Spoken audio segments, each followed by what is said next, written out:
Good morning, children. Welcome to the online class.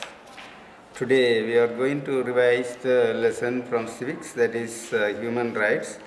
Already I revised some of the questions, one words and two more, even first paragraph also. Now we start the second paragraph from this human rights lesson. What are fundamental duties? How would you follow these in your school premises? Fundamental duties. Here, fundamental rights and fundamental duties are two sides of the same coin. Here, fundamental duties are mentioned in the Constitution when the 42nd Amendment of the Constitution, the year 1976. 1976, the amendment took place, the 42nd Amendment of the Constitution took place. In that, they included the fundamental duties. 11 fundamental duties are mentioned here. First, respect for the Constitution and the ideals and institutions, national flag, national anthem. This is a duty of every citizen, respecting national flag and national anthem. That is mentioned in the Constitution. The 42nd Amendment of the Constitution says about these duties of the citizen. The second duty of the citizen, follow the cherished and noble ideals which inspired our national struggle for freedom. Our leaders fought for the freedom of our country, India.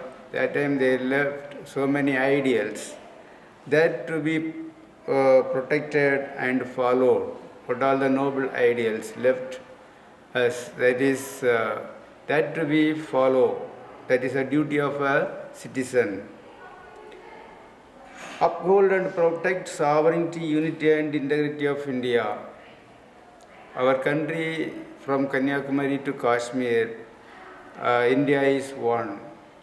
Among all these differences, cultural difference, religious difference, dress style, food habit, so many climatic difference, climate also differ, north and south. Like this, all these, among all these differences, we have to develop the unity and integrity of our country, India. And fourth point, to defend the country and render national service when called upon to do so.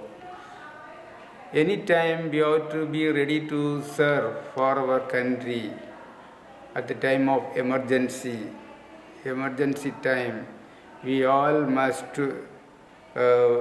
try to protect our country from the enemy countries.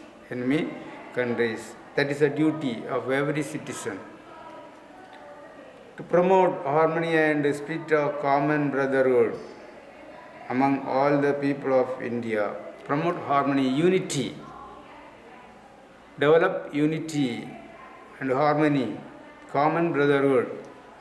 We are all brothers and sisters of our country, India, without any differences, without any religious difference or linguistic or regional, sectional diversities. We have to develop the unity among the people. Then the next one, to value and preserve the rich heritage of our composite culture. Preserve the rich heritage of our country as a composite culture. Many culture is there in our country, India. Well, different language is there, food habit is there, dress style is there. So among all these, we have to preserve the rich heritage of composite culture. The next one, protect and improve the natural environment, including forest. We have to protect the natural environment. Forest, should not destroy the forest. forest, even the mountain ranges, all must be preserved, should not destroy. If it is destroyed, if it is damaged, even our environment will be imbalanced. Then develop the scientific temper, humanism and spirit of inquiry and reform. Spirit of inquiry, humanism, human development, humanism must be protected. Develop the scientific temper, humanism and the spirit of inquiry. Then the next one is safeguard public property and abjure from the violence. So, public property, government property or public property, public school, colleges, bus, train, hospital, these are all public property. We have to be safeguard the public property, should not damage the public property. That is the duty of every citizen. Strive towards excellence in all spheres of individual and collective activities so that the nation constantly rises the highest level of the endeavor and achievements. Try hard towards excellence in all spheres of individual. All spheres of life, we have to try hard. Then the last one, to provide opportunities for education by the parent and guardian. That is a duty and a responsibility of every parent to provide education to their children. That also included in this duty. So all these duties are mentioned in the Constitution. These duties and rights are two sides of a same coin. This is a detailed question, second one. Then the next detailed question, third one, how does the National Human Rights Commission protect our rights? National Human Rights Commission. That is National Human Rights Commission is that is page number 258, first para and second para. National Human Rights Commission is an autonomous body. It is an independent body constituted 12th October 1993. Protects Human Rights Act 1993. This National Human Rights Commission protects the human rights, giving the protection of the human rights. 6 fundamental rights, that is the human rights mentioned in the Constitution. It is National Human Rights Commission is the protector of these fundamental rights of the citizen. Here this commission consists of chairman and other members, few other members, 3 from judiciary, 4 from department of other departments. This National Human Rights Commission is responsible for the protection and promotion of human rights in India defined by the Act. The National Human Rights Commission promote the human rights of the citizen. It is the responsibility of the National Human Rights Commission to promote the human rights of the citizen.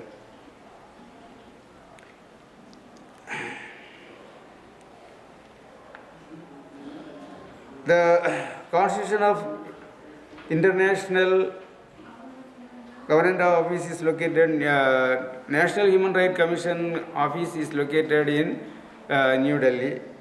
Then what are the functions? Here some function, about 5 points it is given. Inquire into the violation of human rights. This National Human Rights Commission inquires if the human right is denied. If the human right is violated, this National Human Rights Commission inquire about it. Then intervene in the court proceedings. The court proceedings of the human rights are inquired by this National Human Rights Commission. It will intervene in the proceedings of the court proceedings of the human rights. to undertake and promote research in the field of human rights. Undertake and promote research in the field of human rights. Then the next function of the human rights, engage in human rights education among various sections of society. Human rights education among various sections of the society. Educate the people about the human rights. Many people, rural areas, remote areas, not knowing about the human rights. What are the human rights mentioned in the Constitution? This National Human Rights Commission educate the people. Educate the people about the human rights. Encourage the effects of NGOs and institutions working in the field of human rights. NGOs, non-governmental organization. NGOs means non-governmental organization. These non-governmental organizations are encouraged by this National Human Rights Commission, to work in the field of human rights. All these points you might have marked. Just I explained once. Can study easily that. Then the fourth one, what are the benefits for the workers provided by labor law? What are the benefits for workers provided by labor law? That is page number 262. Under reading labor rights, one small paragraph, and contribution of Dr. B.R. Ambedkar, that also we have marked. First, labor rights. First paragraph. The Constitution ensures right to equality of opportunity in public employment. Equal opportunity in the public employment, that is rights. The Constitution makes sure of the rights of the people getting the employment opportunities.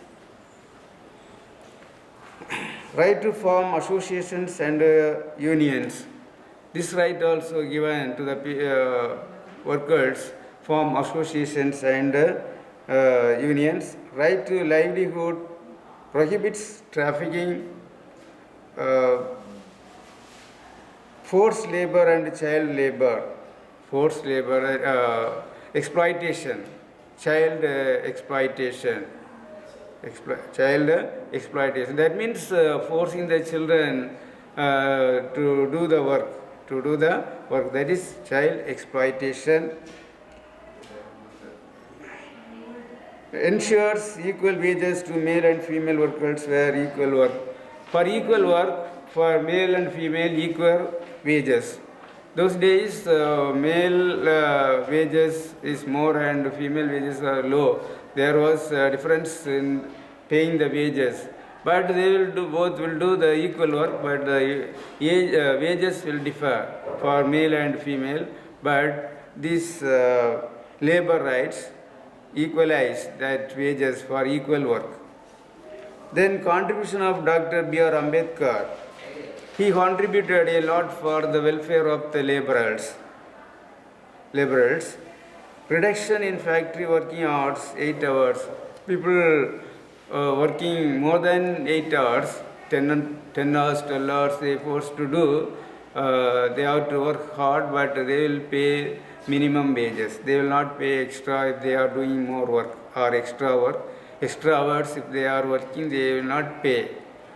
So they confirmed that 8 hours work, that is minimum wages for 8 hours they have to pay. If they are working more than 8 hours, they have to pay extra wages. Compulsory recognition of trade unions. Traders, business people had a union for the benefit of the traders. For that, trade unions must get the recognition from the government. Employment exchange in India. They set up the through this Labor Act. They set up the employment exchange. People got education. They have to register their names in the employment exchange to get the government jobs. They have started the employment exchange. Nowadays, no use of that employment exchange. For namesake, we can register our names, but we have to, if you want to get job, you have to write the exams and get pass. Then only you will get the job. Employee State Insurance (ESI). That is for the benefit of the workers. They have started this ESI, Employment State Insurance. That means state insurance. Then minimum wages for laborers. They have said that minimum wages for a particular work, minimum wages, this much must be paid, not less than that. Coal and Mines Provident Fund. People who are working in the coal and mica mines, for that they have started some unions, workers union for the Provident Fund. These are all must be marked for this paragraph question. That is fourth paragraph. Then fifth one, that answer, how do you enjoy fundamental rights in your life? That I have given separate answer separately, that this book not given properly, so I gave the answer separately. Fundamental rights make the life people meaningful. All these fundamental rights mentioned in the Constitution make the life of the people meaningful. Right to equality, right to get education, right to travel any part of the country, right to get education, like this. So many, about 6 fundamental rights mentioned in the Constitution. All these 6 fundamental rights make the people meaningful. Right to equality, guaranteed by the Constitution, equality for independence, after independence, no equality in the Indian society among the people. Among the society, people, some people were ill-treated because inequality, rich and poor, higher and lower, high caste and lower caste. This type of differences among the people. So there was no peace among the people. There was no peaceful society. So that it guaranteed the Constitution guaranteed the right to equality, right to freedom. Right to freedom of speech, expression, freely move freely throughout India. Freedom of speech. Those days, no freedom of speech. Only certain higher caste people get education. They can get job opportunities. Publicly, they can move freely. But some other caste people were not allowed to get education, get job opportunities, freedom of expression, all that.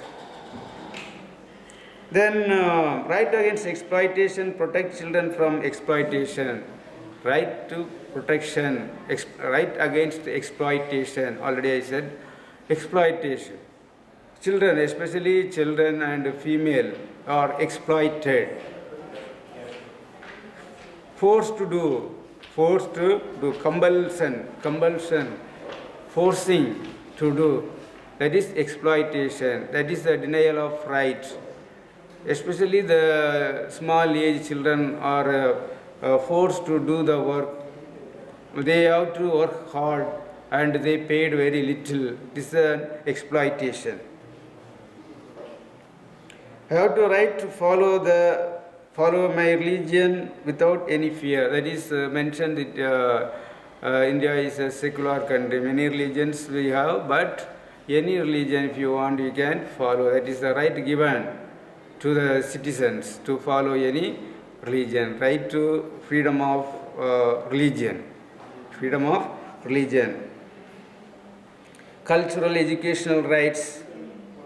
Cultural education right. Any type of degree you can study, culture, any language you can follow.